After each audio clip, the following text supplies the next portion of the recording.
안녕하세요. 백상원 목사입니다. 오늘은 10월 15일 화요일 아침입니다.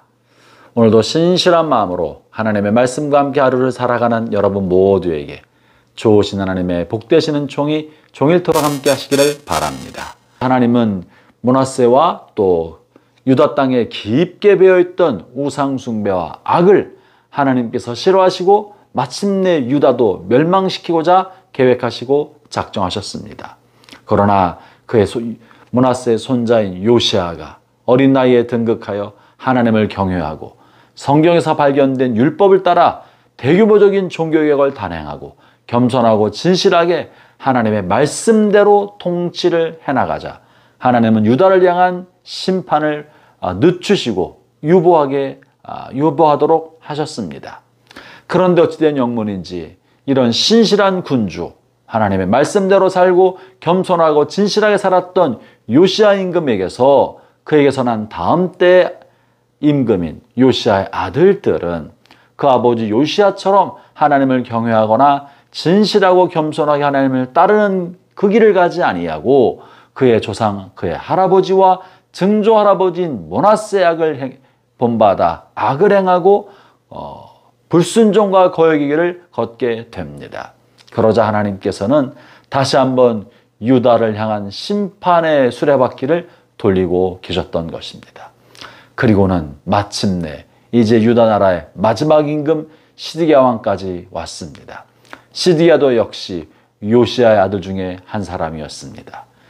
신실한 군주 요시야에게서 난 두 임금들이 다 죄악으로 말미암아 심판받고 또 이제 시드기야가 왕이 되었으나 그 역시도 하나님의 말씀을 따르지 않자 하나님 마침내 시드기야 왕 때 유다 나라를 멸망시키게 하셨던 것입니다.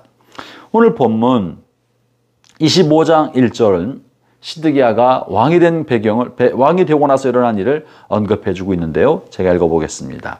시드기야 제9년 열째 달 11일에 바벨론 왕 느부갓네살이 그의 모든 군대를 거느리고 예루살렘을 치러 올라와서 그 성에 대하여 진을 치고 주위에 토성을 쌓음에 그 성이 시드기야 왕 제11년까지 포위되었더라. 느부갓네살 왕이 큰 군대를 거느리고 예루살렘과 유다를 침공해 들어온 것입니다. 느부갓네살은 이미 몇 차례 시드기야 왕 전 때도 침공하여서 그들을 심판하고 또 징벌하면서 왕을 교체했습니다.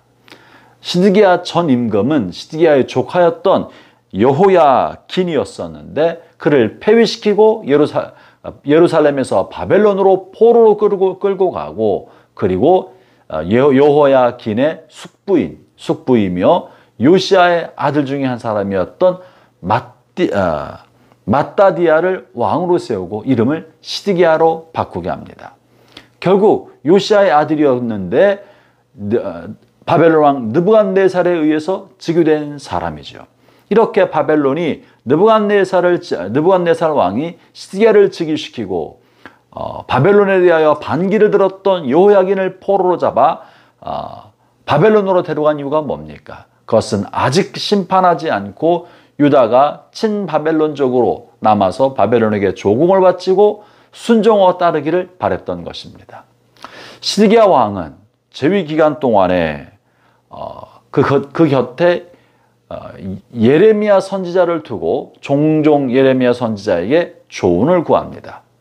바벨론의 침공을 앞두거나 바벨론의 왕과의 국제적인 관계를 생각할 때 조언을 구할 때 선지자 예레미야는 끊임없이 하나님께서 유다를 심판하기 위하여 느부갓네살 왕과 바벨론을 사용하고 계시기 때문에 바벨론에게 순종하십시오.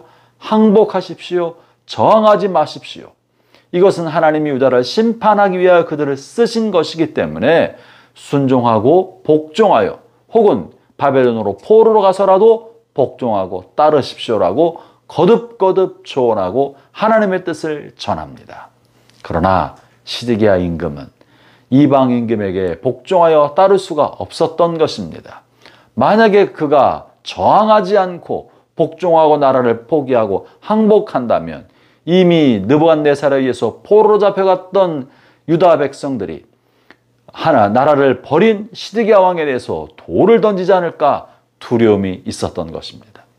백성들의 야유와 돌팔매에 대한 두려움 때문에 시드기야 왕은 바벨론을 향해서 저항하면서 그리고 애굽의 사람을 보내서 말과 군대를 요청합니다. 더 나아가서 팔레스타인 인근에 있는 작은 군소국가들과 힘을 합쳐서 반바벨론 연합을 형성합니다. 그러자 느부갓네살 왕은 군대를 이끌고 예루살렘을 침공하여 3년 동안 토성을 쌓고 그리고 토성을 쌓아 예루살렘 주회를 포위하고 있었기 때문에 예루살렘 성내에는 기근이 생겨서 굶어 죽게 되었던 것입니다. 그러고 나서 겨우 시드기야 왕이 성으로부터 도망 나왔을 때 바벨론 군대가 추격하여서 시드기야 왕을 사로잡게 되고 마침내 시드기야 왕의 눈을 뽑고 바벨론으로 포로로 잡아가고 만 것이죠. 그것이 오늘 본문 마지막 7절에 있는 이야기입니다. 6절부터 7절을 읽어보죠. 그들이 왕을 사로잡아 그를 리블라에 있는 바벨론 왕에게로 끌고 가매 그들이 그를 신문하니라. 그들이 시드기야의 아들들을 그의 눈앞에서 죽이고 시드기야의 두 눈을 빼고 노사슬로 그를 결박하여 바벨론으로 끌고 갔더라. 다시는 유다가 바벨론에 관하여 저항하지 못하도록 왕의 후계자들을 왕인 시드기야 눈앞에서 모두 죽였던 것입니다. 그리고 불복종한 시드기야의 눈을 뽑고 쇠사슬로 묶어서 바벨론으로 포로로 끌고 갔고 마침내 시드기야는 바벨론에서 죽게 되죠. 그로 말미암아 이제 유다는 영원히 역사 속에서 사라지고 멸망하게 된 것입니다. 사랑하는 형제자매 여러분, 때때로 우리가 용감하게 저항한다고 나선 것은 사실은 무지하고 목매한 만용이 될 수 있습니다.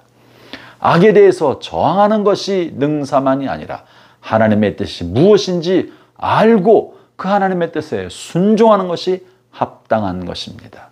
하나님은 지금 유다보다 더 악한 느부갓네살 왕과 바벨론을 통하여 악한 유다 백성을 심판하고 이 심판으로 하나님의 백성을 연단하고자 하였던 것인데 그리고 이 같은 이야기를 선지자를 통해 듣고 깨닫게 되었지만 자존심과 사람들을 바라보는 두려움과 백성들의 그리고 백성들의 이목에 관한 두려움 때문에 시드기야는 항복하지 못하고 저항하다가 비극적 죽음을 맞게 되고 유다 나라는 멸망하게 된 것입니다.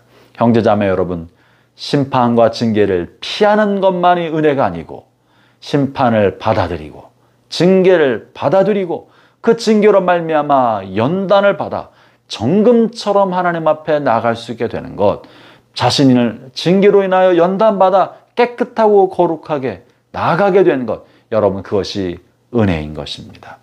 때로 우리의 삶 속에 원치 않은 하나님의 징계가 다가올 때 때로는 저항할 것이 아니라 순종하여 받아들이고 다시 밑바닥으로 내려가서 밑바닥부터 겸손하게 다시 시작할 수 있는 참다운 용기가 저와 여러분 모두에게 함께하기를 바랍니다.